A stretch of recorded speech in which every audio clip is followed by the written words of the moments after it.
guys, welcome back to another therapy bubble, and today we are going to do some new storytime neuroscience, and this is dedicated to a boy I know who's going on a big expedition in the next few months and starting a special school that is going to help him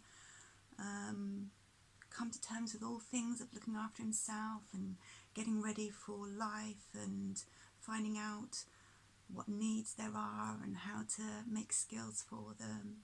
And I really hope that it's going to be a safe and fun journey for him. And I thought this book, Christopher Robin Leads an Expedition, would be a good lead off into take charge of the day and stay safe on the way and hopefully play. We'll see. So, Christopher Robin reveals a plan, chapter 1. I want you to get ready, settled, and when you're ready, we shall begin. One fine day, Pooh had stumped up to the top of the forest to see his friend, Christopher Robin.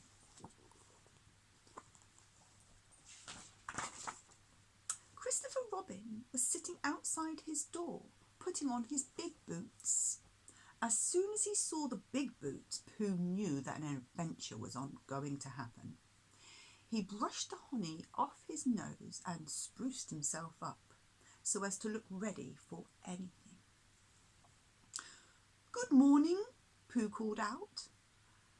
"Hello, Pooh Bear," said Christopher Robin.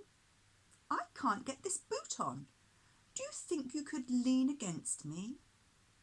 I keep pulling so hard that I fall over backwards." He was asking his friend. Pooh sat down, dug his feet into the ground and pushed hard. Can you see what they're doing? So he can help him get his boot on. And hopefully at this new school, we're going to find loads of new friends that can help us. Christopher Robin pulled and pulled at his boot until he got it on. Yes, teamwork. "And that's that," said Pooh. "What do we do next?" "We are all going on an expedition," said Christopher Robin. "Going on an expedition? Expotition?" said Pooh eagerly. "I don't think I've ever been on one of those before." "Expedition, silly old bear," explained Christopher Robin. "It's got an X in it." "Oh," said Pooh, "I know," but he didn't really. "We are going to discover the North Pole," said Christopher Robin. It's quite chilly up there. I think he's going to want more than shorts and t-shirts on. I know he's got some welly boots, but we need some socks and some thick, coats and stuff, at least a hat and gloves. "Oh," said Pooh again. "What is the North Pole?" "It's just a thing you discover," said Christopher Robin, carelessly, not being quite sure himself. "Oh, I see," said Pooh. "Are bears any good at discovering it?" "Of course they are," said Christopher Robin. "And Rabbit and Kangaroo and all of you are going. That's what an expedition means. A long line of everybody. You'd better tell the others to get ready. We must all bring provisions." "Bring what?" asked Pooh. "Things to eat." "Oh," said Pooh happily. "I know what he's going to bring. I'll go and tell them." And he stumped off. He likes to stump along. I wonder if that means just waddling along. Chapter 2. The expedition sets out. The first person Pooh met was Rabbit. "Hello, Rabbit," he said. "I've got a message for you. We're all going going on an expedition with Christopher Robin, and we're all going to discover a pole or something." "We are we?" said Rabbit. "Yes, and we've got to bring pole things to eat, in case we want to eat them. Now I'm going to go down to Piglet's. Tell Kanga, will you?" Pooh left Rabbit and hurried down to Piglet's house. Piglet was sitting on the ground, blowing happily at a dandelion. He's doing that thing where you see what time it is by getting one of those dandelions with the fluffy seeds, and you blow it, and how many blows means what o'clock it is. So Pooh left Rabbit and hurried down to Piglet's house, and he was blowing on a dandelion. "Oh, Piglet," Pooh said excitedly, "we're going on an expedition, all of us, to discover something." "To discover what?" said Piglet anxiously.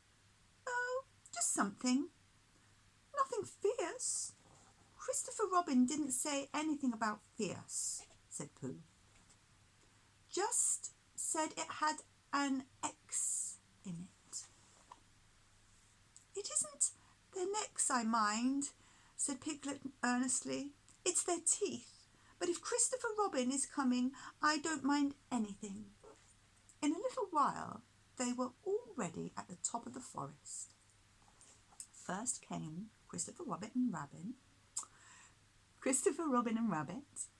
then Piglet and Pooh, then Kanga with Roo in her pocket, and Owl, then Eel, who was probably a little bit slow in going because he didn't want to go, I expect. At the end, in a long line, were all Rabbit's friends and relations. Oh, look, there's lots of people that Rabbit's brought along. Squirrels, bunnies, all sorts of people. Animals. There was a shout from the top of the line. "Come on," called Christopher Robin. So off they all went to discover the pole. As they walked, they chattered to each other of this and that. "Hush," said Christopher Robin. "We're coming to a dangerous place." And just at that moment, Dexter begins to bark. They had come to a stream which twisted and tumbled between high rocky banks. "It's just the place for an ambush," Christopher Robin explained. "Stop being silly," said I to Dexter. "What sort of bush?" whispered Pooh to Big Piglet. "A gorse bush." "My dear Pooh," said Owl, "don't you know what an ambush is? It's a sort of surprise." "So is a gorbush sometimes," said Pooh. "Yes, especially when it pings you on the...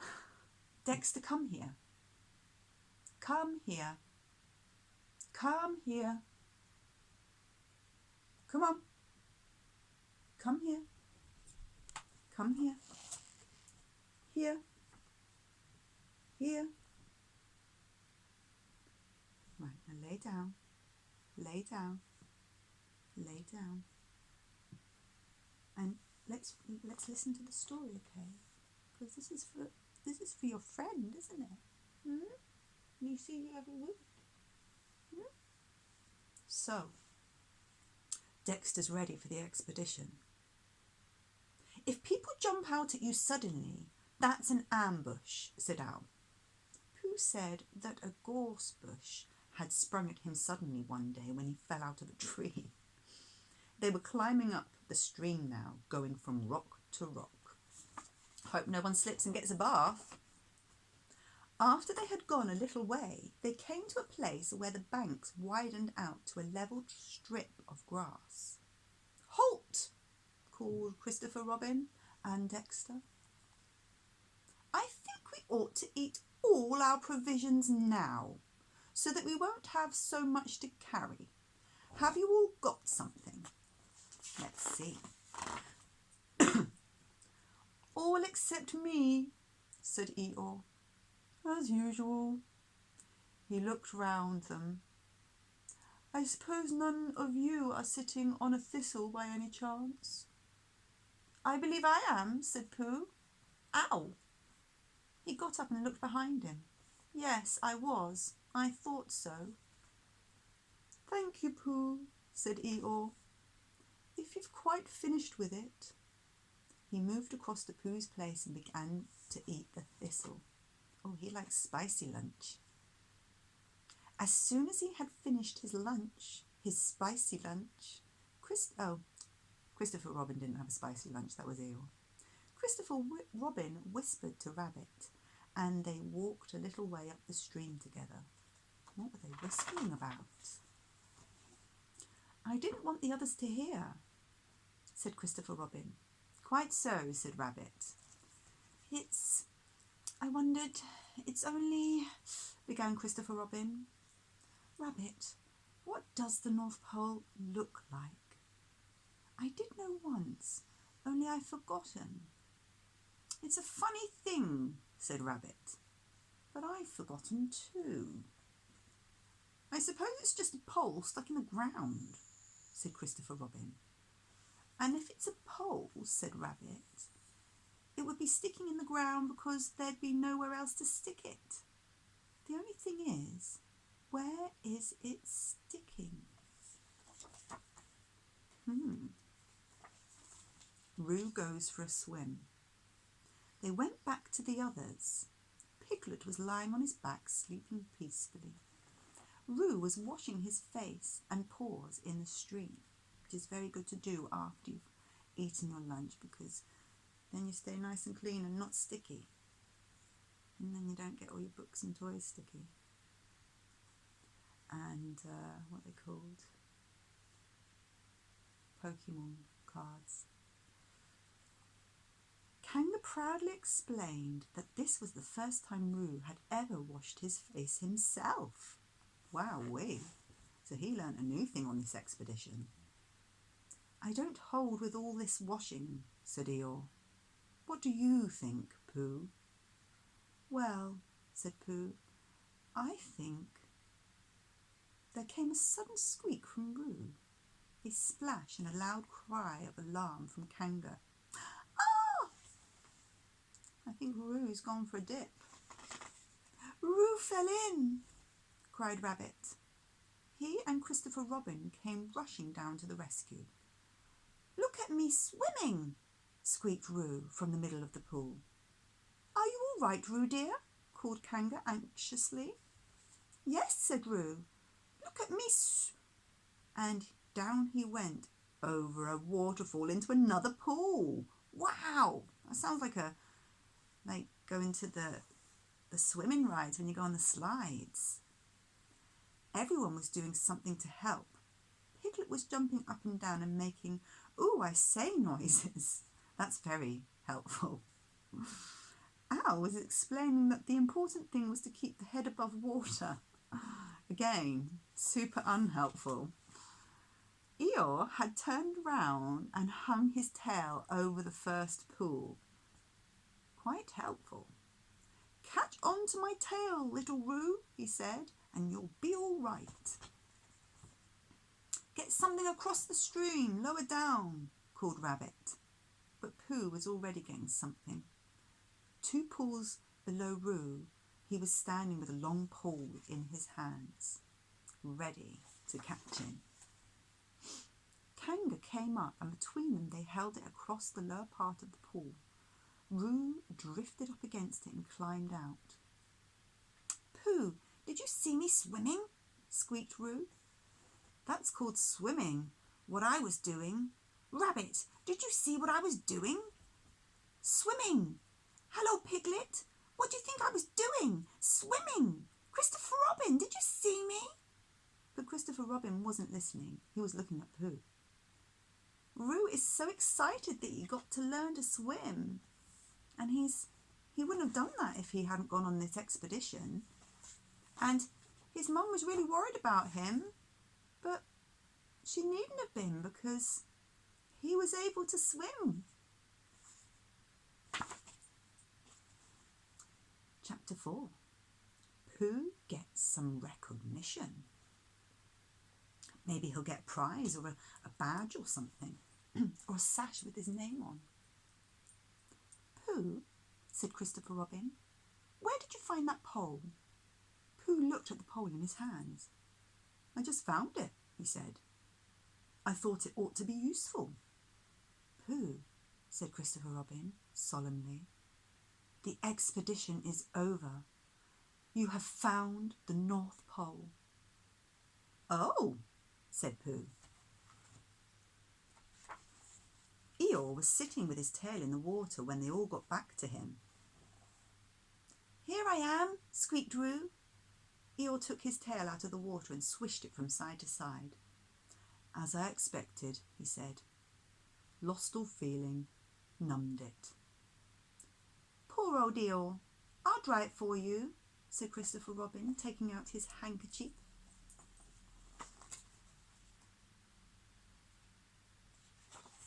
Thank you, said Eeyore. You're the only one who seems to understand about tails. A tail isn't a tail to them. It's just a little bit extra on the back.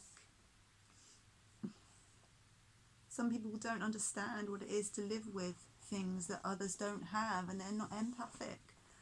So we've got to learn how to communicate that to them so that they can do better, or boundaries so that we don't have to take on their ignorance. We can say, they haven't learned about this yet, but hopefully one day they will. In the meantime, get on with it. I'll get on with mine, happily, alongside each other. Hello, Eeyore, said Pooh, coming up to them with his pole. Hello, Pooh. Thank you for asking. I shall be able to use it again in a day or two. Use what? Asked Pooh. See what Eeyore did there? He put it into the conversation that you're not being empathic about animals with tails, and you should be. Or people with conditions. What are we talking about? Asked Eeyore. I wasn't talking about anything, said Pooh, looking puzzled. My mistake again. I thought you were saying how sorry you were about my tail being all numb, and could you do anything to help? No, said Pooh, that wasn't me. He thought for a little. Perhaps it was someone else, he suggested helpfully.